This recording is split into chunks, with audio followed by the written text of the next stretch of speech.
Mari kita sampai kepada poin yang ke-17. Apakah kita orang yang bertanggung jawab? Orang yang bertanggung jawab memiliki rasa tanggung jawab yang sangat besar. Ia selalu sadar ia harus memberikan pertanggungjawaban tentang dirinya sendiri. Kalau kita bertanggung jawab, kita takut akan Tuhan. Kita nggak sembarangan ngomong, nggak sembarangan berbuat sesuatu. Saudara mengerti hidup saudara meninggalkan kesan atas orang-orang di sekitar saudara, yang akan mempengaruhi mereka untuk kekekalan. Seorang yang bertanggung jawab dapat dipercaya bukan hanya di gereja, tapi juga di rumah. Kalau dia masih bekerja di tempat pekerjaannya, janji-janjinya dapat dipercaya. Matius 5:37, ya katakan ya, tidak katakan tidak, lebih daripada itu berasal daripada si jahat. Kalau dia membuat komitmen, dia jalani dengan setia, berpegang pada sumpah walaupun rugi. Tapi orang yang tidak bertanggung jawab selalu punya alasan. Dia akan berkata, bukan tugasku itu, bukan tanggung jawabku itu, aku tidak mau menanggung hal ini. Atau kalau tidak beres pekerjaannya, katakanlah dia mempunyai pelayanan PMC atau pelayanan pemusik atau pelayanan multimedia, lalu terjadi kerusakan alat atau tidak baik penyiaran dan lain sebagainya, dia tidak mau bertanggung jawab. Dia akan mengatakan, aku tidak pernah diajari seperti itu. Tidak ada yang mengatakan aku harus menyiapkan mic sebelum menyanyi. Tidak ada yang mengatakan aku harus memeriksanya, memastikannya. Dia tidak mau bertanggung jawab. Dia akan mengatakan, aku tidak suka ini, aku keluar. Tekanan ku alami terlalu besar dalam pelayanan, aku tinggalkan. Aku akan tetap melayani juga dalam porsi yang aku mau. Tidak lagi sebagai full timer, sebagai jemaat biasa. Dan lain sebagainya, itu tidak bertanggung jawab. Kain melepaskan dirinya dari tanggung jawab pada waktu Tuhan menyanyikan, di mana adikmu? Lancar kali mulutnya menjawab, aku bukan penjaga adikku. Saudaraku, kita tidak mau seperti Kain. Kain sampai akhir hidupnya tinggal di tanah Nod. Itu diartikan pengembara. Tidak pernah tenang, saudaraku. Pilatus juga demikian. Pilatus menganggap ia dapat melepaskan dirinya dari dosa menumpahkan darah orang tak bersalah dengan jalan cuci tangan. Enak kali ya. Dalam Matius 27 ayat 24, ketika Pilatus melihat segala usaha akan sia-sia, malah sudah timbul kekacauan, diambilnya air dan membasuh tangannya di hadapan orang baik dan berkata, aku tidak bersalah terhadap darah orang ini, itu urusan kamu sendiri.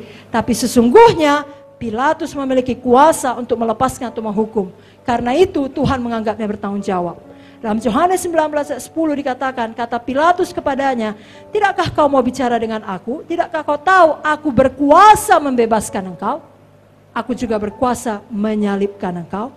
Kita tidak mau seperti Kain, tidak mau seperti Pilatus, kita mau teladani Paulus.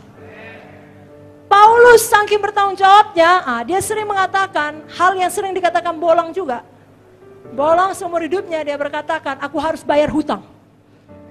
Bukan hutang uang, saudara. Tapi seperti yang dikatakan Paulus, saya bacakan Roma 1 ayat 14-15. Aku berhutang baik kepada orang Yunani maupun kepada orang bukan Yunani, baik kepada orang terpelajar maupun kepada orang yang tidak terpelajar. Itu sebabnya aku ingin memberitakan Injil kepada kamu juga yang diam di Roma. Itulah dia Paulus. Dia mau bertanggung jawab melebihi dari yang seharusnya dia ambil. Dia mau berhutang kepada semua orang. Dalam 1 Korintus 9 ayat 22 dikatakan, bagi orang yang lemah, aku seperti orang lemah, supaya aku dapat menyelamatkan mereka yang lemah. Bagi semua orang, aku menjadi segala-galanya, supaya aku sedapat mungkin memenangkan beberapa orang dari antara mereka. Jadi Paulus ini dikesampingkannya kenyamanannya, dikesampingkannya kepentingannya sendiri. Dia mau bertanggung jawab untuk menyelamatkan sebanyak-banyaknya orang. Saudara yang sudah diberkati Tuhan, yang sudah punya gedung gereja yang baik, penghidupan yang baik, suami istri anak yang baik, rumah yang baik, mobil yang baik, tolong jangan hidup nyaman sampai tua. Saudara harus seperti Paulus dan berkata, aku rela menjadi segala-galanya supaya aku dapat menyelamatkan lebih banyak orang. Amin, saudaraku. Karena satu jiwa pun satu tambah satu saja itu lebih berharga dari seluruh dunia. Paulus dapat berkata demikian dan berbuat demikian karena ia senantiasa memiliki kehidupan Yesus di dalamnya. Kemanapun dia pergi dia bawa Zoe di dalamnya. Saya bacakan 2 Korintus 4 ayat 10-11. Kami senantiasa membawa kematian Yesus dalam tubuh kami, supaya kehidupan Yesus juga menjadi nyata dalam tubuh kami. Sebab kami yang masih hidup ini terus-menerus diserahkan pada maut karena Yesus, supaya juga hidup Yesus menjadi nyata dalam tubuh kami yang fana ini. Mari kita seperti Paulus, tidak pernah mengundurkan diri, tapi kita, ya kalau Bolang bilang, sorong diri. Kita sorong diri untuk bertanggung jawab, untuk menyelamatkan lebih banyak jiwa. Pulang kita dari summit, kita jauh lebih berapi-api. Zoe menguasai saudara, dalam nama Yesus. Amin.